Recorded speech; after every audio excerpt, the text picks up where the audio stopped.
dice el apóstol Pablo a los romanos, hablando del pueblo judío, del pueblo escogido de Dios. Porque si Dios no perdonó a las ramas naturales, ese es el pueblo judío, a ti tampoco te perdonará. Mira pues la bondad y la severidad de Dios. Aquí está en la Biblia. Diga conmigo, bondad, severidad. ¿Qué pasa si hay más bondad que severidad? ¿Qué pasa si hay más severidad que bondad? ¿Lo estamos captando? Y luego dice, la severidad, la severidad ciertamente para con los que cayeron, está hablando del pueblo judío, pero la bondad para contigo si permaneces en esa bondad. Pues de otra manera tú también serás cortado. Y aun ellos, si no permanecieren en incredulidad, serán injertados, pues poderoso es Dios para volverlos a injertar. O sea, van a volver a ser parte del pueblo, ese pueblo que fue cortado, el Señor lo injerta, y a nosotros que somos esas ramas silvestres, Dios nos injerta en ese olivo fino, y juntos somos un pueblo. La Biblia dice que Dios de dos pueblos hizo uno solo. ¿Cuántos dicen amén? El pueblo judío y el pueblo gentil. Pero aquí el punto es la bondad y la severidad de Dios. Este pasaje muestra a un Dios bondadoso, pero también a un Dios severo. A un Dios duro, recio, estricto. Dios fue severo con Israel porque pecaron. Dios fue severo con Israel porque desobedecieron. Y luego dice el apóstol Pablo, pero Dios ha sido bondadoso contigo. Obviamente dice, si tú permaneces en esa bondad, porque si caes igual que como cayó el pueblo natural, experimentarás su severidad. ¿Están conmigo? Entonces dice, y por otro lado dice, si ellos se arrepienten de lo que hicieron mal, Dios dejará de ser severo y volverá a ser bondadoso. Eso es lo que está diciendo el apóstol Pablo. Dios mostrará su bondad y dejará de ser severo si los que cayeron se arrepienten. Pero si no lo hacen, tendrán que sufrir las consecuencias de la severidad de Dios. Eso lo dice la Biblia. Dios es bueno para los que permanecen. Quienes permanecen en Dios, permanecen en su bondad. Por eso lo importante es permanecer en esa bondad. Cada día de nuestra vida, permanecer en esa bondad. Pero si caemos, tendremos que afrontar su severidad. Dios es severo con quienes no permanecen. Aquí está escrito. Aunque haya teologías que lo lleven a un lado o lo lleven al otro. Y nosotros somos los que decidimos cómo se portará Dios con nosotros. ¿Están conmigo? Yo creo en un Dios bueno y que para siempre es su misericordia. Pero por otro lado, aquí mi Biblia me enseña que si yo no permanezco en esa bondad, tendré que experimentar su severidad. Ver solo la bondad de Dios, escúchelo, nos lleva a abusar de ella. Y como consecuencia, si yo solamente me enfoco en la bondad, ¿sí me explico? Ahí hay un desbalance. E inconscientemente yo me voy a abusar de esa bondad y como consecuencia tendría que afrontar su severidad.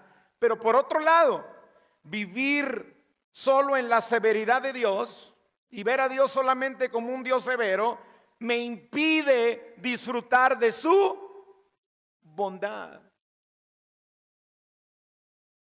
Por eso debemos tener la conciencia de que Dios es bondadoso y permanecer en ese Dios bondadoso. Pero también la conciencia de que Dios es un Dios severo y que si no permanezco en esa bondad de Dios, podría enfrentar las consecuencias de enfrentarme a su severidad. Porque hoy se enseña, o como le dije, la generación anterior enseñaba solo la severidad. y no disfrutaba la severidad. Oye, severidad es esta, ¿verdad? La generación anterior enseñaba solo la severidad y no disfrutaban de la bondad. Pero hoy en este tiempo queremos disfrutar tanto de la bondad que no respetamos y no nos acordamos de que también Dios es severo.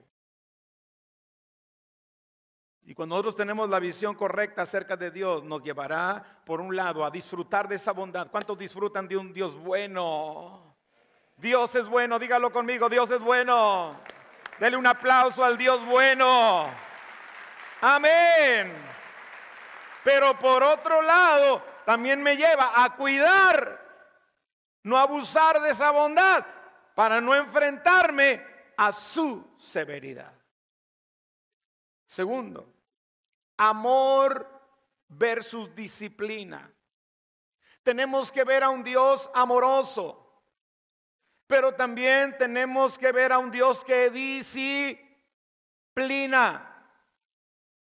Es que se quiere ver solo a Dios como el Dios amoroso, pero no como el Dios que disciplina, porque a nadie de nosotros nos gusta la disciplina. Aleluya. Hebreos capítulo 12, versículos 5 al 11, leámoslo juntos. Dice el apóstol, bueno, dice el escritor de Hebreos, todos pensamos que fue Pablo, quién sabe. No dice quién fue el escritor, pero quien lo haya dicho. Y habéis ya olvidado la exhortación que como a hijos se os dirige diciendo, diga conmigo, de padre a hijo. Es la forma en que un padre debe hablarle a un hijo. Hijo mío, no menosprecies la disciplina del Señor, ni desmayes cuando eres reprendido por Él, porque el Señor al que ama, disciplina. Diga conmigo, amor, disciplina. Y azota, corrige, le da pau, le da vara. Digo, porque si usted y yo hemos entendido que al chiquillo hay que darle vara, pues también Dios puede darle vara a usted. Porque hay muchos que dicen, no, hay que darle vara al niño, hay que darle vara para que se vaya derechito. Y Dios dice, yo también que quiero, puedo dar vara a ti. Porque el Señor al que ama disciplina y azota a todo aquel que recibe por hijo. Si tú y yo hemos decidido ser hijos de Dios, tendremos que estar conscientes de que Dios disciplina y ama. O ama y disciplina. Y luego dice, si soportáis la disciplina, Dios trata como a hijos, porque ¿qué hijo es aquel a quien el Padre no disciplina? Pero si se os deja sin disciplina, de la cual todos han sido participantes, entonces sois bastardos y no hijos. Por otra parte, tuvimos a nuestros padres terrenales que nos disciplinaban y los venerábamos. ¿Por qué no obedeceremos mucho mejor al Padre de los Espíritus y viviremos? Y aquellos ciertamente por pocos días nos disciplinaban como a ellos les parecía, pero para lo que nos es provechoso, para que participemos de su santidad. Es verdad que ninguna disciplina al presente parece ser causa de gozo, sino de tristeza, pero después da fruto apacible de justicia a los que en ella han sido ejercitados. Diga conmigo de nuevo, amor, disciplina. Escuche, amor sin disciplina causa desbalance. ¿Están conmigo? Y amor sin disciplina convierte a Dios o nos da una visión errada de Dios. Nos da una visión de un Dios permisivo que permite lo que quieras hacer. Pero disciplina sin amor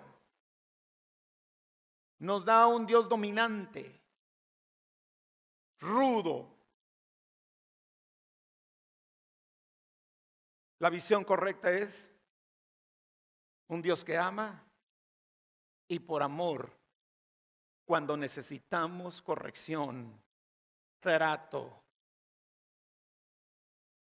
aunque se oiga muy fuerte, quizá un castigo que no mata, sino un castigo que edifica. ¿Están conmigo? Porque Dios no te quiere matar con el castigo. El propósito de Dios es corregir. ¿Cuántos quieren que Dios nos trate como hijos? Porque como hijos tenemos toda la herencia de Dios. Entonces Dios nos ama y nos quiere dar la herencia, pero nos disciplina para no echarnos a perder. ¿Sabe que ese es el problema que tenemos ahorita en la generación de los padres? O nosotros como padres hemos cometido esos errores. Yo les recomiendo a ustedes que lean un libro de Josh McDowell que se llama El padre que quiero ser. Y Josh McDowell habla de 4 tipos de padres. Dice, está el padre permisivo. El primero habla del padre dominante. Ese padre que, la generación de antes. No sé si me explico. Donde nada más haciéndote así, ya me cuadro. ¿Sí? Ya nomás estabas platicando y estabas hablando de más ahí en la sala y empezabas y nomás te hacía la mamá. ¿Sí? Porque eran rudos, ¿no? Hoy es diferente, ¿no? La mamá se le salen los ojos y el tío, ¿qué más? ¿Sí? ¿Por qué me miras así? O de repente cuando le da un pellizco discreto. ¿Cuántas han dado un pellizco discreto y sus hijos las han descubierto? O sea, usted le dice por acá, y el niño, ¿y por qué me pellizcas? Enfrente de todos. Entonces, Josh McDowell dice, está el padre dominante que los hijos le tienen temor, le tienen miedo, no hay confianza, no hay relación, porque hay terror. Pero está el padre permisivo, el que todo lo pasa. Y Josh McDowell dice lo siguiente, es más peligroso un padre permisivo que un padre dominante. Y si nosotros nos vamos hacia la historia, ese dominio equivocado de las generaciones pasadas nos tenía de alguna manera con respeto. Hoy esa permisividad actual ha llevado a un desorden y a una falta de respeto impresionante.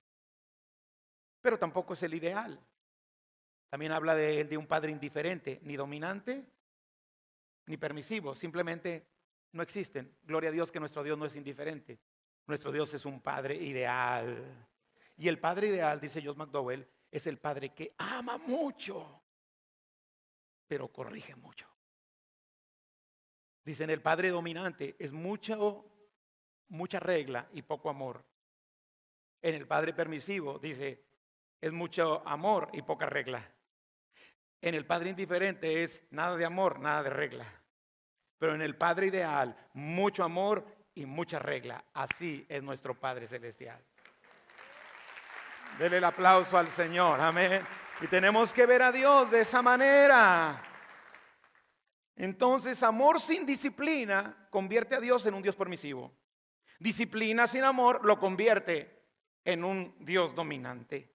Pero disciplina con amor lo convierte en el Padre que usted y yo necesitamos. Así es de que el amor de Dios, no pretendamos solamente tener el amor de Dios sin aceptar su disciplina.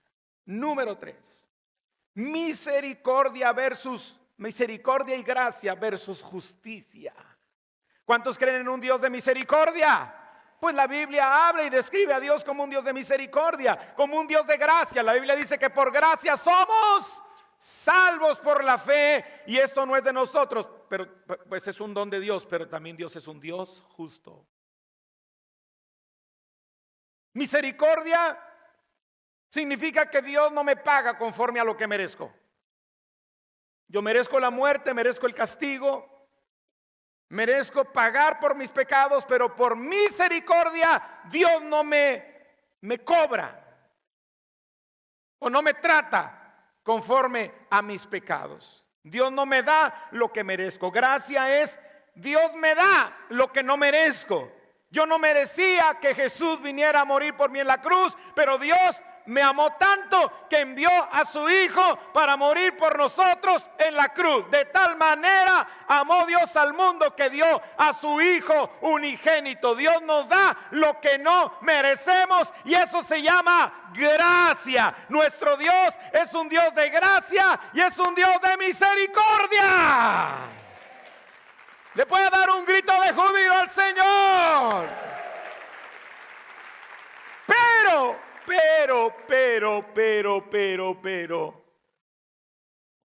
misericordia y gracia sin justicia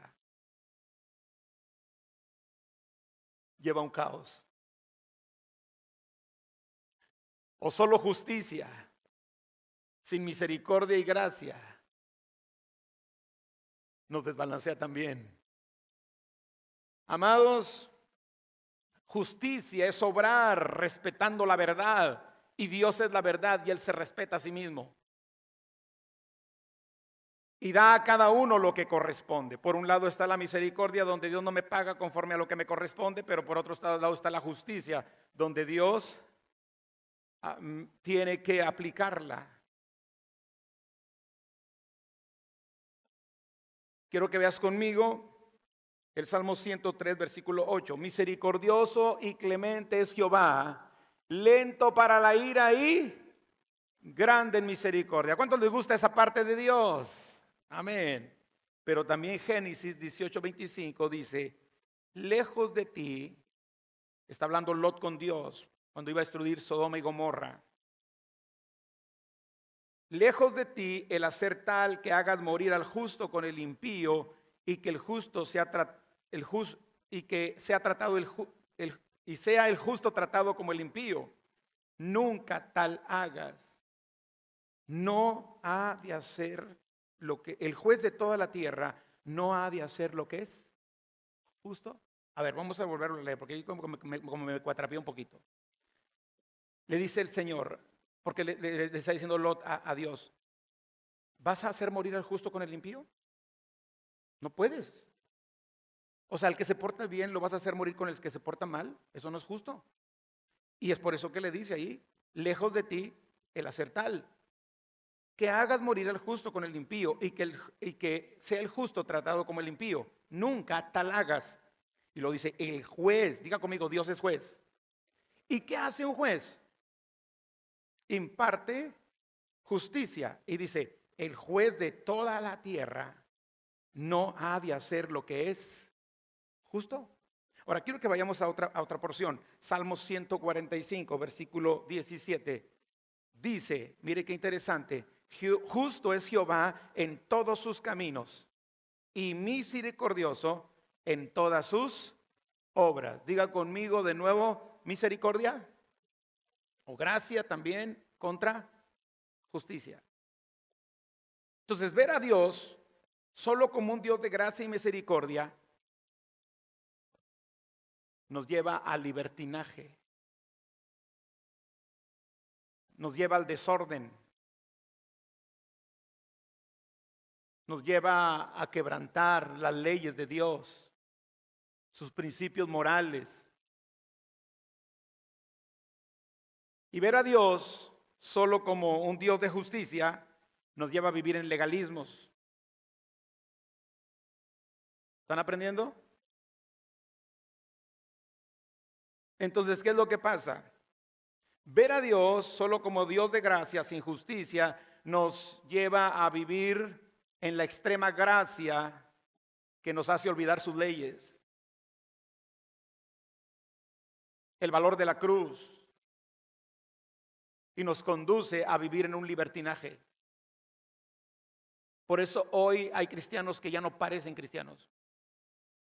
Y la misma gente que sabe que son cristianos dicen, oye, ese es cristiano. Porque se olvidaron de que Dios es justo. Y que si yo hago algo mal, podría enfrentarme a su justicia. Hoy en este tiempo, el Señor es nuestro Salvador y nuestro Señor. ¿Cuántos dicen amén? Pero el día de mañana será el juez. Y ay de mí si no arreglo antes las cosas, podría enfrentarme a su justicia. Pero por otro lado, si actuamos solo bajo la justicia de Dios, seremos legalistas. Le voy a dar un ejemplo. Quiero que vayamos a Juan, capítulo 8, versículos 3 al 11. Entonces los escribas y los fariseos le trajeron una mujer sorprendida en adulterio y poniéndola en medio le dijeron: Maestro, esta mujer ha sido sorprendida en el acto mismo del adulterio y en la ley nos mandó Moisés apedrear a tales mujeres. Ajá. También a los hombres. Nomás que ellos querían nomás a las mujeres, ¿verdad? ¿Tú pues qué dices? Mas esto decían tentándole para poder acusarle. Porque si Jesús decía no la apedreen, Jesús quebrantaba la ley, ¿cierto? Y si Jesús decía apedréenla, entonces iban a decir, pues no que eres un Dios bueno, no que eres misericordioso. Y luego dice aquí, pero Jesús, inclinado hacia el suelo, escribía en la tierra con el dedo. Esa es una de las cosas que yo tengo pendientes de preguntarle al Señor cuando llegue al cielo. ¿Qué escribiste, Señor? Yo me imagino que puso, ¿y dónde está el pelado? Digo, el hombre. Porque me traen solo la mujer y para un adulterio se necesitan a dos. Y luego dice, pero Jesús, inclinado hacia el suelo, escribía en la tierra con el dedo. Y como insistieran en preguntarle, imagínense Jesús ahí escribiendo, se enderezó y les dijo, muy bien, el que esté sin pecado sea el primero en arrojar la piedra contra ella. Escuchen, Jesús no dijo, sí, mátenla. Porque si Jesús dice mátenla, no muestra misericordia. Pero tampoco Jesús dijo, absuélvanla. Porque si Jesús dice absuélvanla, no muestra justicia, porque se quebranta la ley. ¿Están conmigo? Entonces, ¿qué dice Jesús? Muy bien. Estamos hablando de justicia. El que realmente se considere justo, tire el peñasco. Y se congeló el cliente, hermano. Porque la Biblia dice que todos hemos pecado y estamos destituidos de la gloria de Dios. Sin embargo, Jesús no fue permisivo, porque escuche, sigamos leyendo un poquito. Y dice, e inclinándose de nuevo hacia el suelo, siguió escribiendo en tierra. Pero ellos al oír esto, acusados por su conciencia, salían uno a uno, comenzando desde los más viejos hasta los más jóvenes, a los postreros. Y quedó solo Jesús y la mujer que estaba en medio. Enderezándose Jesús y no viendo a nadie, sino a la mujer, le dijo, mujer, ¿dónde están los que te acusaban? ¿Ninguno te condenó? Ella dijo, ninguno, Señor. Entonces Jesús le dijo, ni yo te condeno, porque yo tengo de ti misericordia, porque Dios es un Dios de misericordia. Pero después le dice, vete y no peques más. ¿Por qué le da la instrucción de que no peque más? Porque hoy ella estaba esperando su misericordia, pero si ella seguía en su pecado, tendría que enfrentar su justicia. ¿Y sabe una cosa? El único que tenía el derecho de apedrearla era él. Porque nuestro Dios es justo. Pero usó misericordia. Pero si Jesús le dice, vete en paz, y bueno, pues agárrate otro cliente. Entonces no estuviera mostrando justicia. Porque estaría llevando a la mujer a quebrantar una ley. Pero gloria a Dios que nosotros tenemos un Dios misericordioso y un Dios justo. Y que cuando nosotros hacemos lo correcto, vamos a experimentar de su misericordia. ¿Sí me estoy explicando? Y sabe una cosa, la bendición que tenemos es de que mientras nosotros decidamos hacer lo correcto, tenemos un Dios que está dispuesto para ayudarnos y para bendecirnos y para mostrar su gracia y su misericordia. Amén. Dele un aplauso al Señor si usted lo puede creer. Siguiente, confianza versus respeto, honra o reverencia. Nuestro Dios es alguien en que podemos confiar. ¿Cuántos dicen amén? Y dice la Biblia que podemos nosotros acercarnos a Dios con confianza. En un tiempo, en los legalismos que se vivían en otros tiempos, tú te acercabas a Dios, pero así como que acercándote y casi listo para recibir el palo. Pero dice la Biblia que podemos acercarnos con confianza. En el tiempo del Antiguo Testamento no se podía ni siquiera acercar a Dios.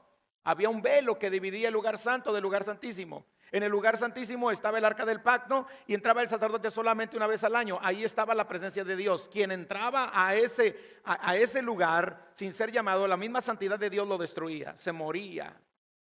Por otro lado estaba el lugar santo. Ahí en el lugar santo estaban solamente los sacerdotes, los que hacían todos los sacrificios. Y en el atrio es donde estaba el pueblo. Es como si estuviésemos aquí. Este es el lugar santo. ¿Dónde estoy yo? Aleluya, gloria a Dios. Este es el lugar santísimo donde estoy yo. Imagínense que ustedes es el lugar santo. Bueno, aquí solamente se podía subir el sacerdote una sola vez al año para expiar los pecados del pueblo. Y para poderse subir era todo un ceremonial, tenía que estar limpio, porque si no estaba limpio moría. Melissa les compartía el miércoles que entraban con unas campanillas y con un cordón, porque estaba un velo. Nadie podía ni siquiera asomarse porque marchaban, ¿sí? Y entonces el sacerdote entraba y mientras las campanillas se oyeran es que estaba vivo. Pero cuando las campanillas se dejaban de oír, ese tipo colgó los tenis, aunque no usaban en ese tiempo. Y el cordón era para sacarlo, porque el que se metiera a sacarlo se quedaba con él. Era imposible acercarse a Dios. Ahora, ese era el lugar santísimo. En el lugar santo no entraba el pueblo, solamente entraba el sacerdote. Entonces, imagínense, aquí está Dios, ahí está el pastor Paco. Y usted en el estacionamiento. Porque era el atrio, eran los atrios, era el lugar santo, era el lugar santísimo, el lugar santo y el atrio. Por eso el salmista dice, mejor es un día en tus atrios. Mire qué interesante. Él no tenía aire acondicionado, él no tenía un templo como este, hermoso, una construcción como esta, pero él decía, mejor es un día en tus atrios que 1000 fuera de ellos. ¿Sabe qué estaba diciendo? Algo así como eso, mejor es un día en el estacionamiento a 45 grados que 1000 fuera de ellos. Escojo estar en los atrios de la casa de mi Dios que habitar en las moradas de maldad. Hoy nosotros tenemos una bendición. Cuando Cristo murió en la cruz del Calvario, dice la Biblia que el velo se rasgó de arriba a abajo. ¿Y por qué de arriba a abajo? Significa que Dios estaba reconciliándose con nosotros por medio de Jesucristo. Y el velo se rasga. ¿Y qué implicaba que el velo se rasgara? Que ahora usted y yo podemos entrar a la hora que queramos con confianza a la misma presencia del Padre para alcanzar misericordia y hallar gracia para el oportuno socorro. Amén. Entonces nuestro Dios es alguien que podemos acercarnos confiadamente. Podemos acercarnos a Dios con libertad. Mire lo que dice Hebreos capítulo 4 versículos 15 al 16. Porque no tenemos un sumo sacerdote que no pueda compadecerse de nuestras debilidades, sino uno que fue tentado en todo según nuestra semejanza, pero sin pecado. Está hablando de Jesús. Acerquémonos pues confiadamente. Eso quiere decir con toda confianza. Diga conmigo, con toda confianza. ¿Cómo nos podemos acercar a Dios? ¿Cómo nos podemos acercar a Dios? Con toda confianza al trono de la gracia para alcanzar misericordia y hallar gracia para el oportuno socorro. Diga conmigo, confianza. Pero por otro lado, reverencia. Porque a veces el exceso de confianza nos ha llevado a nosotros a faltarle el respeto a Dios. Y el hecho de que yo me pueda acercar a Dios con confianza no me da permiso para faltarle la honra, el respeto y la reverencia, porque nuestro Dios sigue siendo santo y sigue siendo Dios y sigue siendo rey y Él sigue dominando sobre todo. ¿Y sabe cuál es el problema de hoy en día? Que hay gente que tiene tanta confianza en Dios que peca frente a sus ojos. Que al cabo, Él es bueno, Él es misericordioso. Y por eso el pecado está abundando en aquellos que conocen la palabra de Dios, porque se le perdió la honra, el respeto y la reverencia. ¿Sabe una cosa? A veces tenemos más honra y respeto y reverencia a personas que al mismo Dios. Y se lo demuestro cuando usted se preocupa por el qué diré yo, en lugar de preocuparse por el qué dirá Él. Que no lo sepa el pastor. Pero Dios lo sabe. ¿Qué importa que lo sepa el pastor? El que lo sabe es el Señor. Por eso muchas veces nos escondemos de todos para hacer algo incorrecto, pero no nos escondemos de Dios, porque sabemos que no podemos hacerlo. Entonces deliberadamente frente a Él decidimos faltarle el respeto, la honra y la reverencia. No perdamos la reverencia a Dios. Aunque yo tengo oportunidad de acercarme a Él, no me acerco con miedo, porque Él es Dios de misericordia, porque Dios es bueno. ¿Cuántos dicen amén? Pero por otro lado me acerco a Él ¿con qué? Con respeto, con reverencia. Cada vez que yo hago algo que no me atrevería a hacerlo frente a usted, le tengo más respeto a usted que a Dios. Y se nos olvidó que Dios también es un Dios al que hay que honrar y al que hay que darle reverencia, respeto, honra.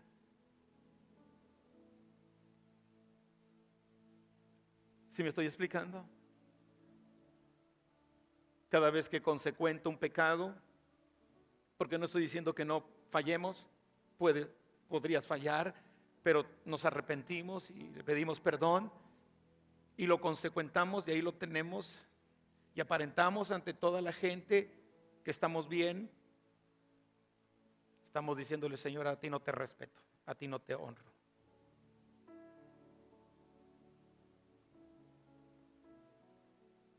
Y entonces, ¿qué es lo que sucede? Caemos en un desbalance impresionante. Amados,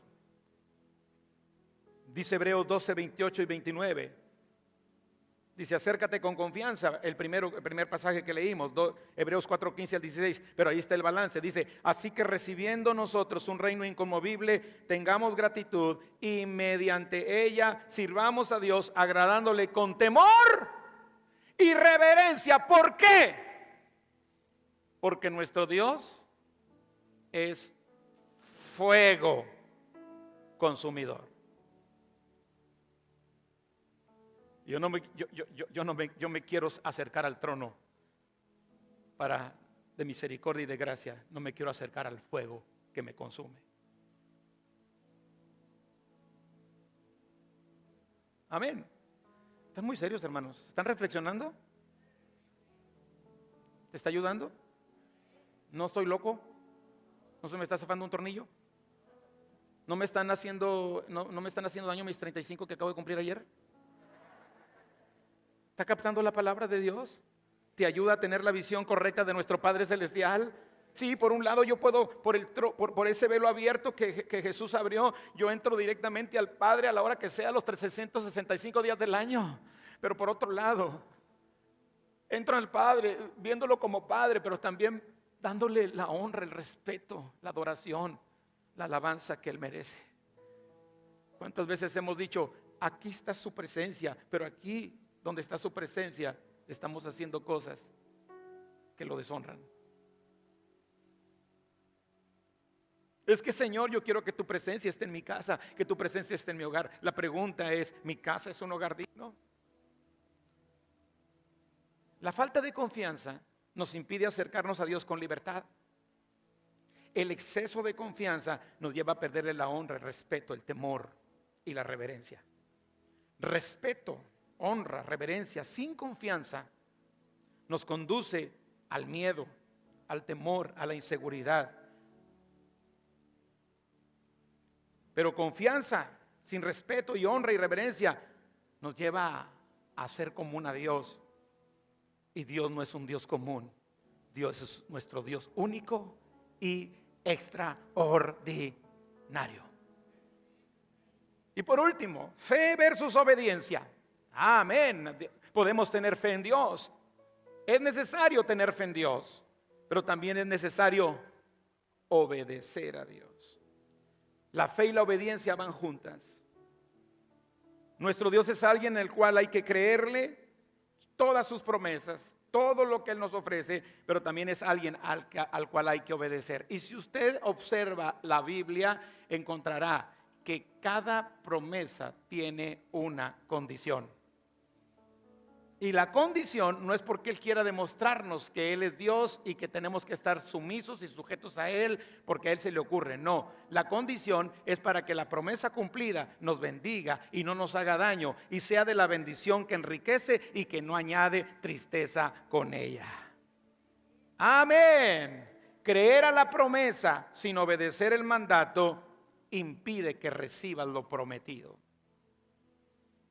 Puedes creer, pero si no obedecemos, aunque crea, ¿sabe usted que puede creer sin obedecer? Claro, los demonios creen y tiemblan. Se puede creer sin obedecer, pero creer sin obedecer impide que llegue la promesa. Pero por otro lado, obedecer el mandato sin creer también impide que llegue la promesa. Por lo tanto, tenemos que ser gente de fe y gente obediente para ver la promesa de Dios cumplida en nuestras vidas.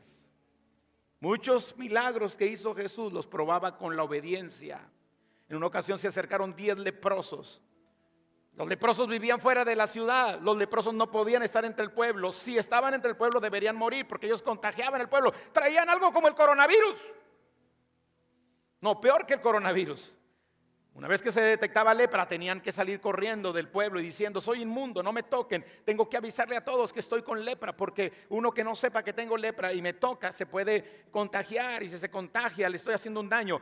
Y a partir de ahí ellos dejaban familia, dejaban hijos, dejaban todo. Se iban fuera de la ciudad, fuera de donde estaba la gente. Y un día Jesús va pasando y vienen 10 leprosos, se meten a la ciudad y le dicen: Señor, límpianos. Y el Señor hace esto y dice: vayan y muéstrense a los sacerdotes. Ay, Señor, ¿cómo se te ocurre? Si entrar aquí, ya me estoy arriesgando. Tú estás pasando aquí por la orillita, pero si me voy a donde está el templo, me voy a donde está el sacerdote, me van a matar. No me pidas que haga eso. Pero Dios estaba diciendo: ¿tienes fe? Obedéceme. Y dice la Biblia que ellos fueron a donde estaba el sacerdote. Y dice: y mientras ellos iban, ellos fueron limpiados. Porque la fe y la obediencia van juntas. Usted puede tener fe, pero si no obedecemos, no hay promesas cumplidas. O, por otro lado, podemos ser gente que obedece a Dios, pero no le cree, tampoco hay promesas cumplidas. Necesitamos ver a Dios como un Dios al que hay que creerle y también un Dios al cual hay que obedecerle.